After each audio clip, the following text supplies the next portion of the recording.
Hello everyone, welcome to Tech Exam Institute. This is Vivek. Let's begin. So today we are going to discuss about a very important topic from mechanical engineering, casting.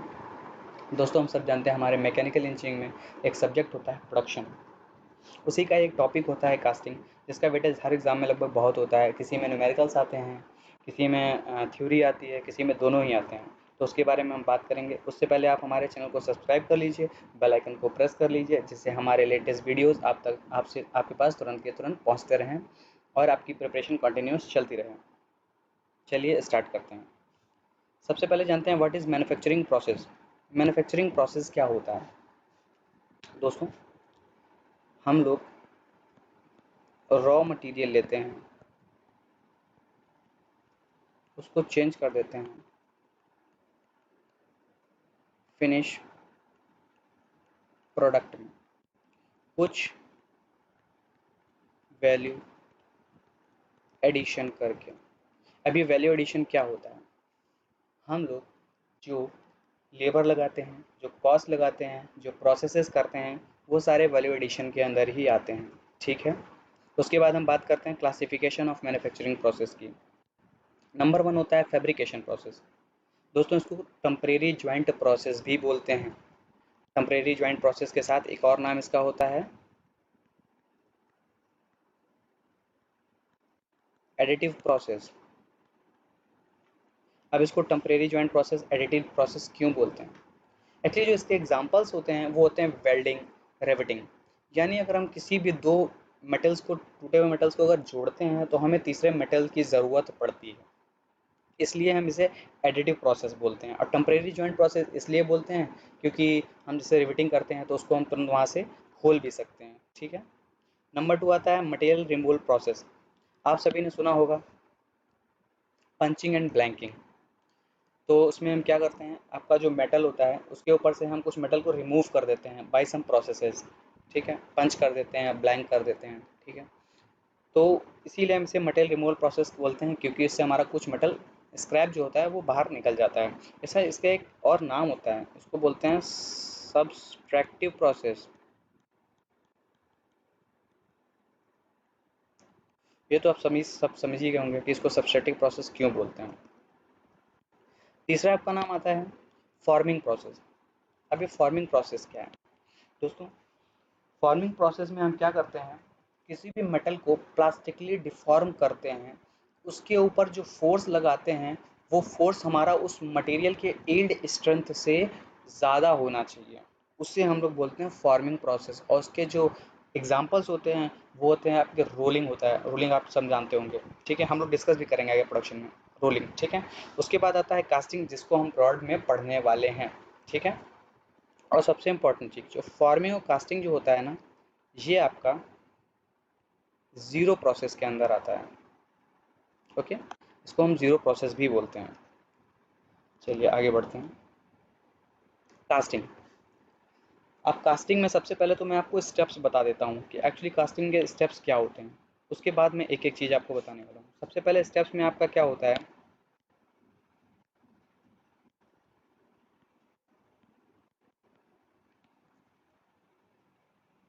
Pattern making.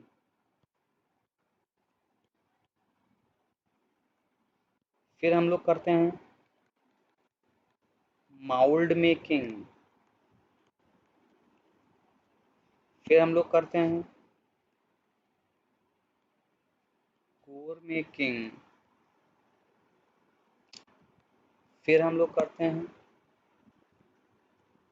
Melting and powering. फिर हम लोग करते हैं solidification.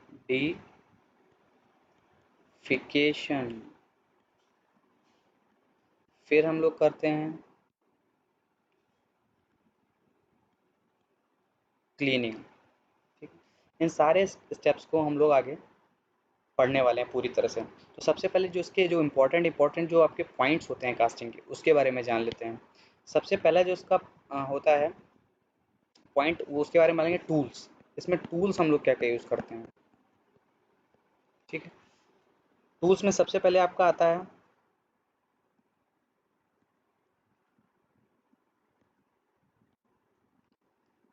कोप box और नीचे वाले को बोलते हैं ड्रैग बॉक्स। दोस्तों ये कोप बॉक्स और ड्रैग बॉक्स होते क्या हैं? ये आपके स्क्वायर बॉक्सेस होते हैं, या स्क्वायर के रेक्टेंगल बॉक्सेस भी बोल सकते हैं, ठीक है। किसी भी साइज और शेप के ये हो सकते हैं। ये ऊपर और नीचे से ओपन होते हैं। इसमें हम सैंड को फिल करते हैं। सैंड को फिल करने के बाद हम इसमें अपना पैटर्न प्लेस करते हैं, और एक दोनों बॉक्स एक दूसरे के ऊपर रख के उसको स्क्रू की मदद से टाइट कर देते हैं। और उसके बाद हम इसके ऊपर कुछ हैमर प्रोसेस करते हैं, जिससे कि हमारा जो सैंड होती है वो पूरी तरह से आपके पैटर्न को कवर कर ले, ठीक है। उसके बाद हम इन दोनों बॉक्सेस को अलग कर देते हैं, और उसके बाद हम अपना पैटर्न निकाल लेते हैं। अच्छा, पैटर्न निकालने के लिए हम जिस चीज़ का यूज़ करते हैं ना दोस्तों, उसको हम लोग बोलते हैं ड्रॉ स्पाइक।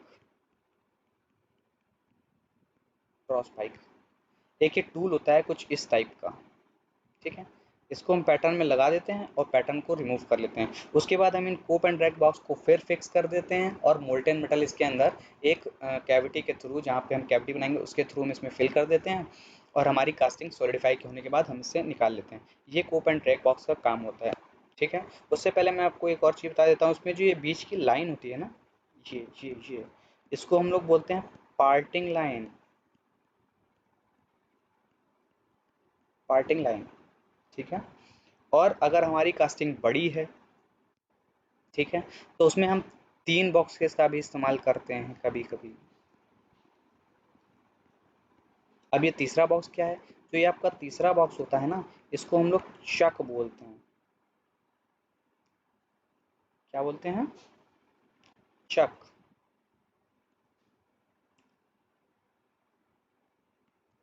ठीक है। और आपके जो ऊपर के जो बॉक्स होते हैं, ये आपका कोप होता ही है, और ये आपका ड्रैग होता है। इतना सब क्लियर हो गया होगा पूरी तरह से। मुझे नहीं लगता है यहाँ तक कोई प्रॉब्लम होने वाली है अभी तक, ठीक है। अब इसका पूरा जो मैंने आपको बताया है, ये आपका एग्जाम्पल लगा हुआ है यहाँ पर, इसको हम समझ सकते हैं। ये आपका जो बॉक्स होता है ऊपर, ये कोप बॉक्स आपको साफ साफ दिख रहा होगा। नीचे आपको ये ड्रैग बॉक्स दिख रहा होगा, ठीक है। और अभी जो आपको ये दिख रहा है ना, ये एक्चुअली कास्टिंग है। इसी की जगह पे हम लोग पैटर्न रखते हैं और उसको बंद कर देते हैं, उसके बाद खोलते हैं। और ये देखिए, आपको ये एक ये यहाँ पे एक ये दिख रहा होगा एंट्री पॉइंट। यहीं से हम लोग मोल्टेन मेटल को फिल करते हैं, ठीक है। जो मैंने बताया उसका ये एग्जाम्पल था, आप उसको समझ सकते हैं। अच्छा, बहुत सारे पॉइंट्स ऐसे भी होंगे जो हम यहाँ पे डिस्कस नहीं करेंगे, छोटे छोटे पॉइंट्स होंगे। हम एक वीडियो बनाने वाले हैं कास्टिंग के इम्पोर्टेंट पॉइंट्स करके, ठीक है, या फिर की वर्ड्स करके। उसमें हम वो सारे पॉइंट्स भी डाल देंगे जो कुछ छूट रहा होगा इसमें, ठीक है। आगे हम लोग बात करते हैं पैटर्न्स के बारे में।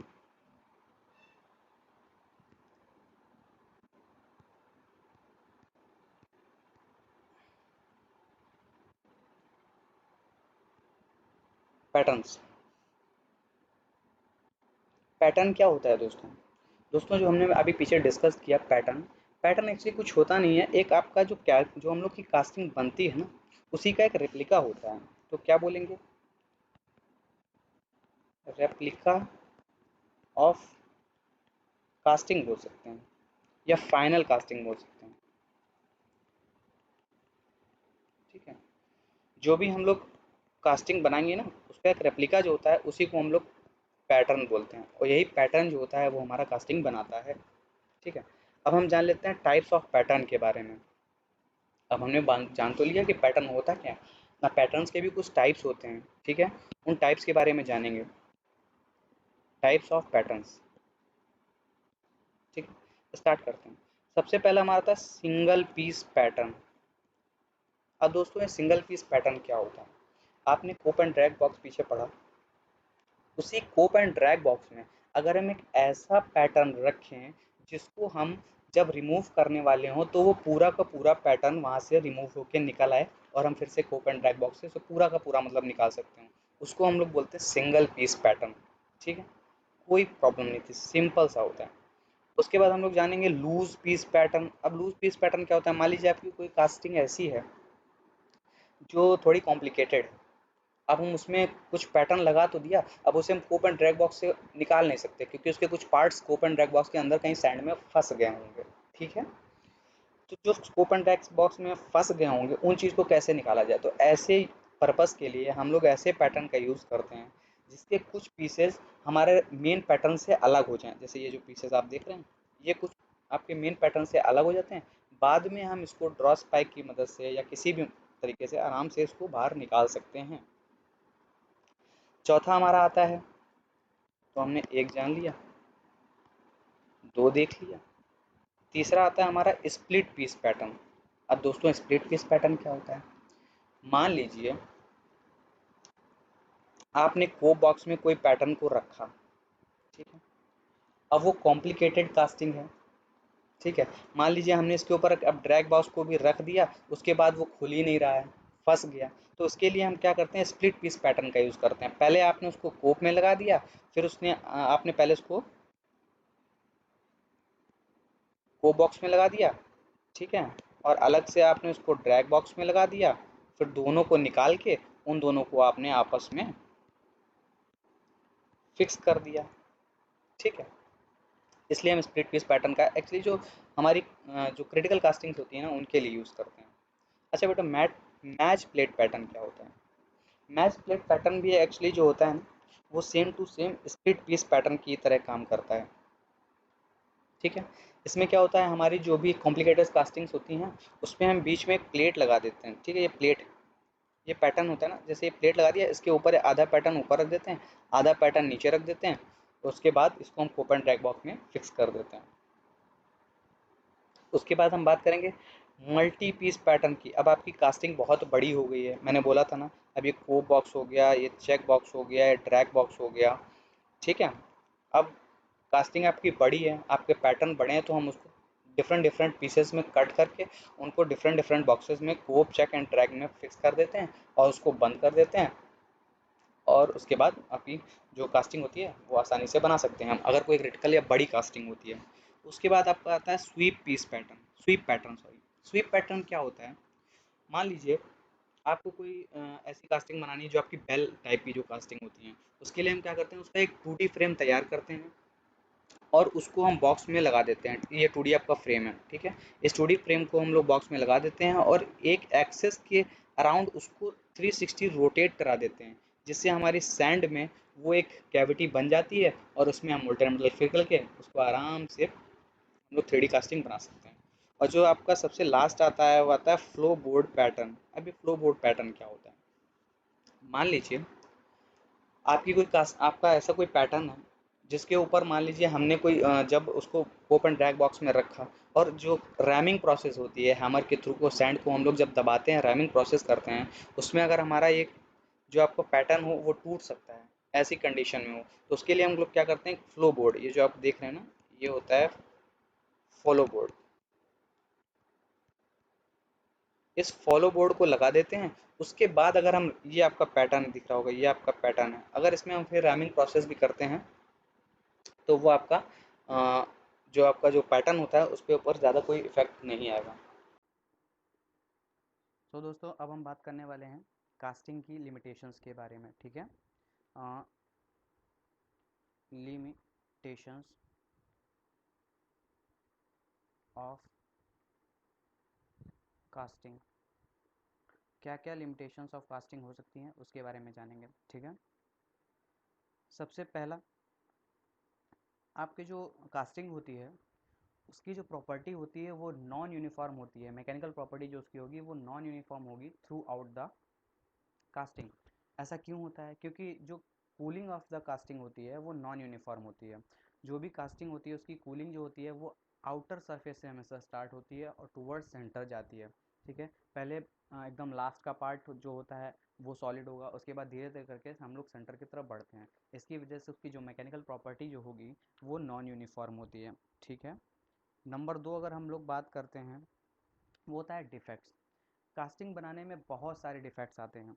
ठीक है, उन डिफेक्ट्स के बारे में हम लोग एक अलग से लेक्चर लेंगे, उसमें डिस्कस करेंगे। ठीक है। इससे पहले मैं एक दो बता देता हूँ, जैसे एयर एस्पिरेशन हो जाता है, एयर ट्रैप कर जाती है कास्टिंग के अंदर, ठीक है। या फिर आपका क्या होता है, आपका कोप एंड ड्रैग बॉक्स हिल जाए, ऐसा कुछ हो जाए। या फिर आपका क्या हो सकता है, मान लीजिए आपके पोरोसिटीज़ आ सकती हैं उसमें, ठीक है, एयर की वजह से पोर्स बन सकते हैं, ठीक है।